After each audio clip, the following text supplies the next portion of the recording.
Welcome to the rosanamod Variety Pod. This is your vessel and host, rosanamod, and I'm glad you're here. Today, I want to talk about grief, loss, and pain of that loss. And I understand because I've been there before many times. But one thing I noticed is that everyone feels and reacts differently to situations, no matter what situations those are. Some people cry, some people don't cry.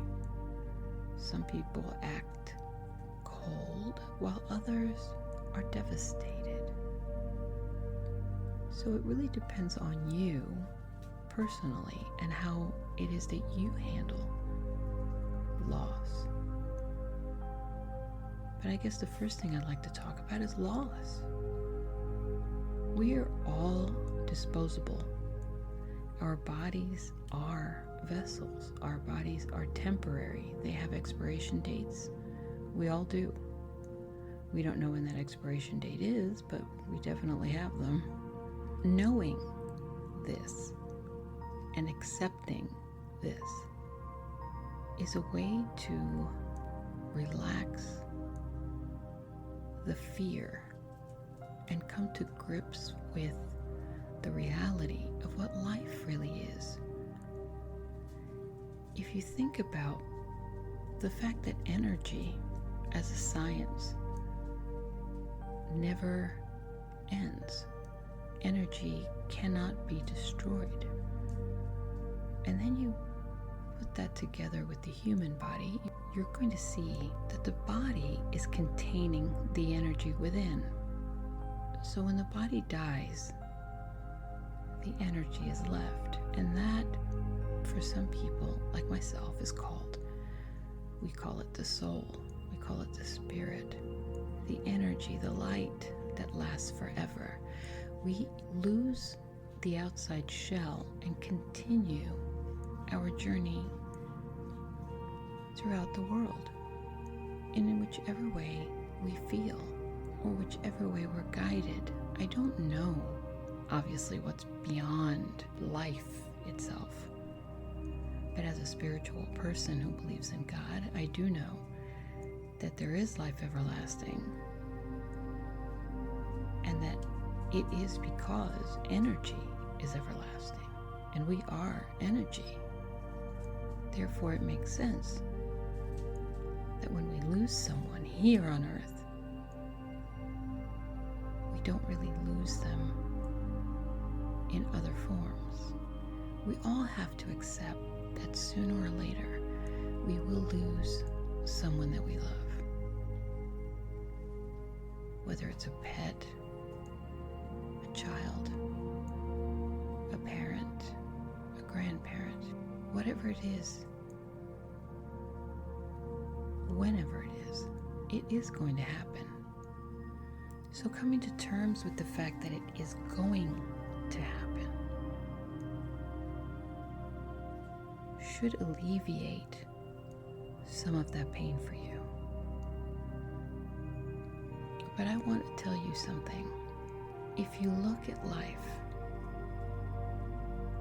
as eternal, which it is, and you look at all of the forms in that life, trees, flowers, they all die and transform and give life to other things. Like when a flower dies,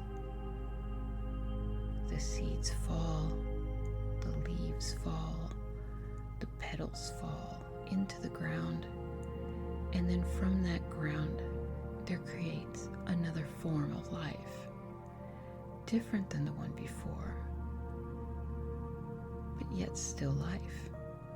And that's the way we really need to look at this. Saying goodbye to something that we've become familiar with, a body or face, a person that we've grown to love throughout our life, is surely difficult because nobody likes to say goodbye to anything. We fear change because we don't know what's next. And when we lose someone close to us or something that we really care about, we are afraid for ourselves as well, because we know that that is going to happen to us at some point. And we also feel the effects of that loss, that we'll never see them again. Not in their physical form, but we do have these things called memories. And those memories that they gave you, and those memories that you shared, are forever being replayed in your brain and in your mind, so that you can enjoy them for what they used to look like. But don't doubt for a minute that they do not continue to live in a different form. Don't doubt that you're not surrounded by light and energy of that spirit and that soul right now. As you listen to this, I want you to close your eyes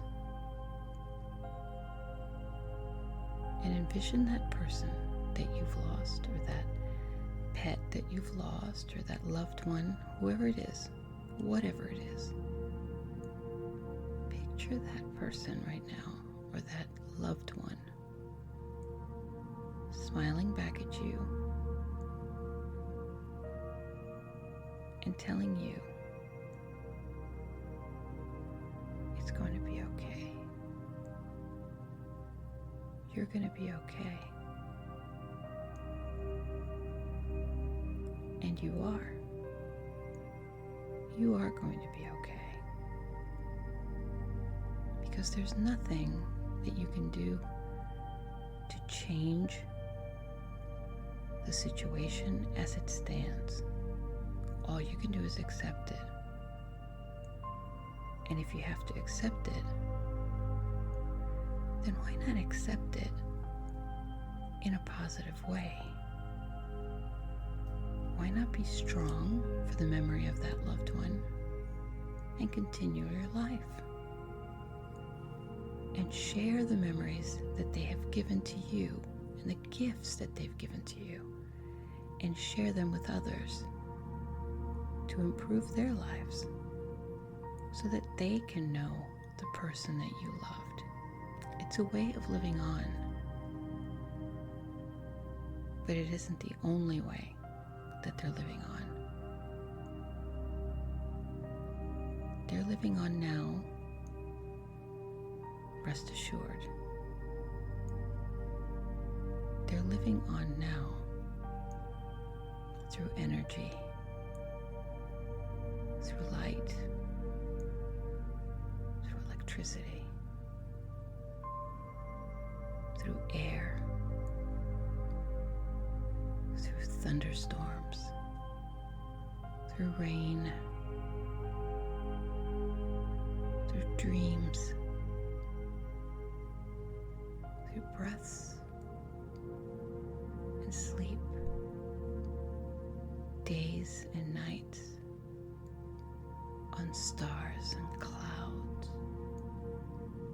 They surround the world in another realm,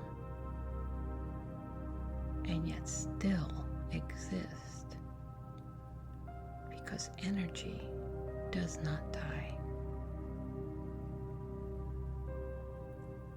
If you want to communicate with your loved one, then do it. If it makes you feel better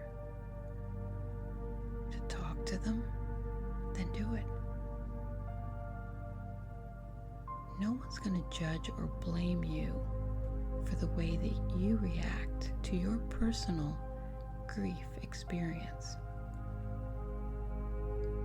If you feel like you want to be alone, then be alone. If you want to cry, then cry.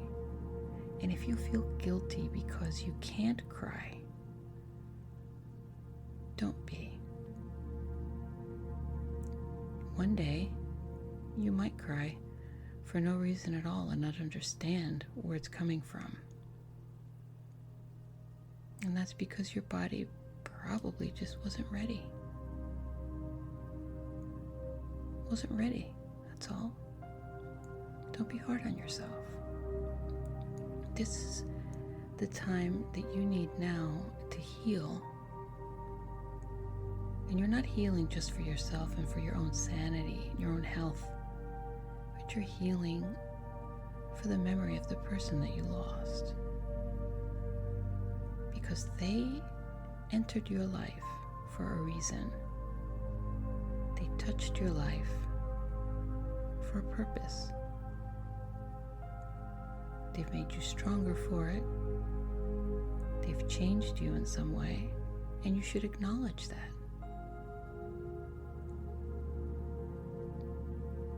So let's think about that person today and say a little prayer with me.